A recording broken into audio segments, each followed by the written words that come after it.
नमस्कार दोस्तों, मैं आपका दोस्त आपका साथी चंद्रजीत शर्मा। इस समय हम आपको जो कल हमने आपको खबर दिखाई थी, यमुना विहार में एक महिला जिसकी करंट लगने से और सरकारी लापरवाही से जिसकी मृत्यु हो जाती है, उसके घर आज हम आपको लेके आए हैं। पूनम नाम की ये महिला करीब 34 से 35 साल की बताई जा रही हैं और अब जो हम आपको बताएंगे वो अपने आप में आपका दिल दहला देगा। उनका एक बच्चा है जिसकी उम्र करीब 14 साल है और वो सफदरजंग हॉस्पिटल में आईसीयू में एडमिट था, जिसकी जो लोगों से हमें पता चला कि उसी की रिपोर्ट दिखाने शायद वो यमुना विहार तक गई थी। मगर जब हमने घर में पता किया तो पता चला कि वो अपने भी इलाज कराने यमुना विहार में गई थी और उसी के चलते वहां यह हादसा होता है। अब उनके घर में 3 ही लोग हैं, वो खुद, उनके हस्बैंड और एक बेटा। बेटे को, क्योंकि दाह संस्कार हिंदू और सनातनी धर्म के हिसाब से होता है कि या तो बच्चा करता है या उनके पति करते हैं। बच्चा जो है वो आईसीयू में है, उसको लाके डिस्चार्ज करा के माता के आखिरी दर्शन कराए गए और उसके बाद उस बच्चे से अंत्येष्टि कराई गई। अब आप सोचिए उस घर में कैसा माहौल होगा, कितने दुख के पहाड़ उन पर टूटा है। और यह सारा कारण है सिर्फ प्रशासन की लापरवाही, सरकार का ढुलमुल रवैया। क्योंकि आप जगह जगह जब जाते हैं तो इन बरसातों में गड्ढे होते हैं, करंट किसी भी खंबे में आ जाता है और यह सब होता है सिर्फ लापरवाही। और अब इस पे क्या होगा? क्या सरकार पूनम को न्याय दिला पाएगी? क्या उनके परिवार को मुआवजा मिलेगा, सपोर्ट मिलेगा? हालांकि जिसके परिवार का कोई सदस्य चला जाए उसको पैसा मिलना उसके लिए कोई भी मायने रखता, क्योंकि उससे उस सदस्य की कमी पूरी नहीं हो सकती। मगर जो कंडीशन आज है, अगर ऐसे में उनको सपोर्ट मिलता है, आर्थिक सपोर्ट मिलता है, क्योंकि एक परचून की दुकान चलाते थे हस्बैंड और वाइफ मिलके और इनकी आर्थिक स्थिति भी थोड़ी कमजोर है। अगर ऐसे में इनको सपोर्ट मिलता है तो इनके लिए तो यह संजीवनी से कम नहीं होगा, क्योंकि लगातार हस्बैंड वाइफ मेहनत कर रहे थे और बच्चे का ट्रीटमेंट करा रहे थे। आज बच्चा भी घर पे है और अब यहाँ पे, क्योंकि कल हमने जब ये खबर चलाई थी उसके बाद यहाँ का सरकारी महकमा और नेता सभी जाग गए। अब यहाँ पे यहाँ के विधायक अजय महावर आए हैं। आइए उनसे सवाल जवाब करते हैं कि अब इस पे क्या कार्रवाई होगी, क्या इस परिवार को मुआवजा मिलेगा, क्या इस परिवार का सपोर्ट करेंगे वो? आइए बात करते हैं उनसे। अभी हम सोम बाजार ए ब्लॉक में, जो कि गोंडा विधानसभा के अंतर्गत आता है इलाका, उसमें खड़े हैं और ये 19 नंबर गली है। यहाँ पे ये देखिए, ये परिवार के वो लोग हैं, यहाँ समाज के वो लोग हैं जो यहाँ पे आज एकत्रित हुए हैं। अभी उस महिला को अंतिम संस्कार कर दिया गया है और आप देखिए ये उनके हस्बैंड हैं जो यहाँ बैठे हैं और साथ ही साथ यहाँ के क्षेत्र विधायक अजय महावर भी आए हैं। यह लोग आए हैं। अब इनसे हमारा सवाल यही है कि क्या यह लापरवाही नहीं है? क्या उन पे वो एक्शन होगा? क्योंकि यह बिजली विभाग की सीधी सीधी लापरवाही है। तो ऐसे में इस परिवार के साथ अब इनका क्या सपोर्ट रहेगा? वो यहां आए हैं तो क्या परिवार को कुछ आर्थिक सपोर्ट होगा? क्या कार्रवाई होगी? इस पे एक्शन तो होना इस पे लाजमी है, क्योंकि आज एक व्यक्ति के परिवार की एक महिला चली जाती है, घर का मुखिया के साथ ऐसा हो जाता है, परिवार का बच्चा हॉस्पिटल में एडमिट है। अब आप सोचिए उस परिवार के ऊपर क्या बीत रही होगी। आइए सीधी बात करते हैं हम यहाँ के विधायक अजय महावर से कि क्या वो कहते हैं और किस तरीके से इस पे एक्शन लेंगे। विधायक जी, इस पे एक्शन क्या होगा? लापरवाही तो सीधी सीधी है। देखिए, ये पीडब्ल्यूडी विभाग का जो पीडब्ल्यूडी का जो इलेक्ट्रिक विभाग है, उस इलेक्ट्रिक विभाग की ये दिक्कत है या वो गिल्टी है, दोषी है। सुबह सुबह बारिश जब हुई तब पीडब्ल्यूडी के इलेक्ट्रिक पोल से करंट प्रवाहित होता है और वो पानी में फैल जाता है।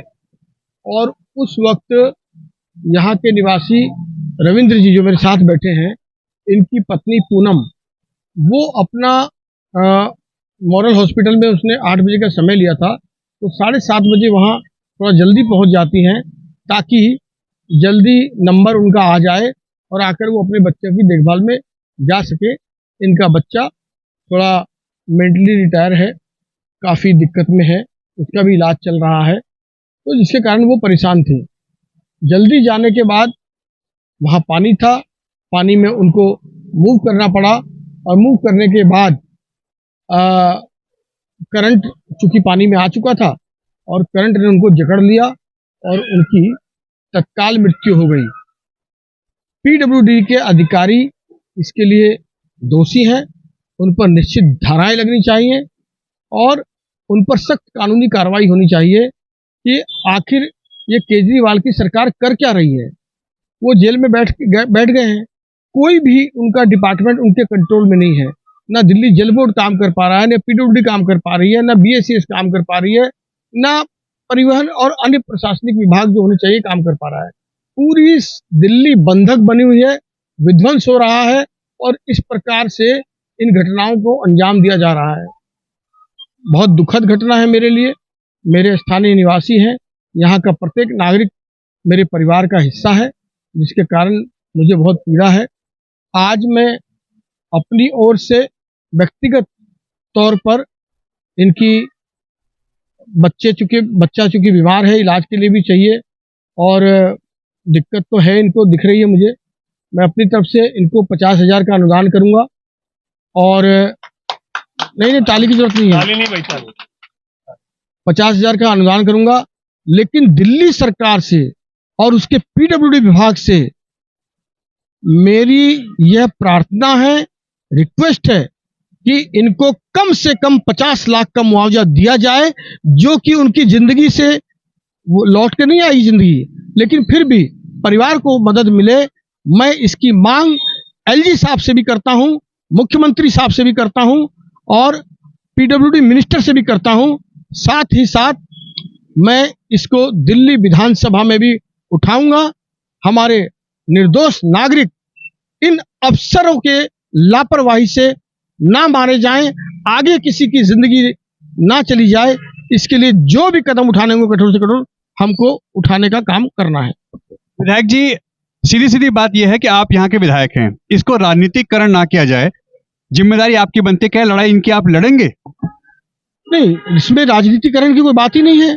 जो जिनकी गलती है वो नपना चाहिए, सीधी सीधी बात है। और पीडब्ल्यूडी का ये मामला है, वो पीडब्ल्यूडी इन्वेस्टिगेशन आ जाए, पोस्टमार्टम की रिपोर्ट आ जाए, उसके बाद उसको एग्जामिन करके देखने के बाद जो भी कठोर पत्र, मैं पहले ही कल ही एलजी साहब को पत्र लिख चुका हूं और आज मैं जिनका क्रिमेशन हुआ है, आज ही मैं शाम को यहाँ आ गया हूं। अपनी तौर पर जो मैं कर सकता हूं वो करने का प्रयास कर रहा हूं, चाहे वो आर्थिक मदद हो और चाहे वो इस परिवार के बच्चे की इलाज की व्यवस्था हो, चाहे वो इनके कानून की न्यायिक लड़ाई की बात हो। सभी तरह से मैं इस परिवार के साथ खड़ा हूं, क्योंकि मैंने जैसे कहा कि यहाँ का प्रत्येक बासिंदा मेरा परिवार है और मैं इस परिवार का संरक्षक हूं। इसके नाते मेरी ड्यूटी है कि मैं इनके साथ हर तरह से खड़ा रहूं और उसी का मेरा एक प्रयास है। आप क्या कहेंगे कि जो विधायक जी कह रहे हैं, इससे आप संतुष्ट हैं? सर, वादे तो सब करते हैं, आपको भी पता है, लेकिन कैमरे के सामने कुछ और, पीछे कुछ और हो जाते हैं। बस मैं यही कहना चाहता हूँ। आप चाहते क्या हैं? सर, जैसे मेरे साथ हुआ है ऐसा किसी के साथ ना हो और इस सारी घटना पर अच्छे से कार्रवाई हो, बस मैं यही कहना चाहता हूँ। अभी आपकी पोजीशन क्या है? सर, आप खुद देख सकते हैं उसकी पोजीशन क्या है। आपका बैंक खाता है, बैंक का खाता का नंबर दो। जिसके परिवार पे यह मुसीबत टूटती है वही जानता है। कहीं ना कहीं यह कह रहे हैं कि अब ये देखना है कि कैमरे पे जो बोला गया है वो सच होगा या सही में इस पे एक्शन होगा या फिर वही ढुलमुल रवैया होगा। मगर ये तो सच है कि लापरवाही प्रशासन की है, ये लापरवाही उस विभाग की है, तो उसके ऊपर एक्शन बनता है। जो भी इसके दोषी हैं उस पर कार्रवाई हो, उसको जेल हो। और इनको, क्योंकि आर्थिक स्थिति इनकी बहुत कमजोर है और ये हस्बैंड वाइफ दोनों मिलके, ये देखिए, ये वही शॉप है जहां पे ये परचून की दुकान चलाते थे और आज एक बड़ी घटना की वजह से इनका ये आसरा भी छिन गया है और अब अकेले इस परिवार पे मुसीबत आ गई है। ऐसे में इनको ये अगर सहायता मिलती है, इनको प्रशासन की तरफ से सपोर्ट मिलता है, एक्शन होता है और साथ ही साथ इनको सपोर्ट के रूप में कुछ आर्थिक मदद मिलती है, तो कहीं ना कहीं इनके बच्चे का इलाज होगा और इनको भी एक परिवार के जाने का जो दुख है वो तो कोई पूरी नहीं कर सकता कमी, मगर इनको थोड़ा सा इस मुसीबत से लड़ने का एक हौसला मिलेगा। और अगर विधायक के नाते अजय महावर जी इस पे काम करते हैं जैसा वो कह रहे हैं, तो जाहिर सी बात है इनके लिए अच्छा होगा। वरना नेता आते हैं, जाते हैं और वादे करते हैं, तो ये ना हो, क्योंकि एक परिवार के ऊपर जो मुसीबत है वो बहुत बड़ी है और इसको क्षेत्र के मुखिया होने के नाते उनको इसमें साथ देना चाहिए।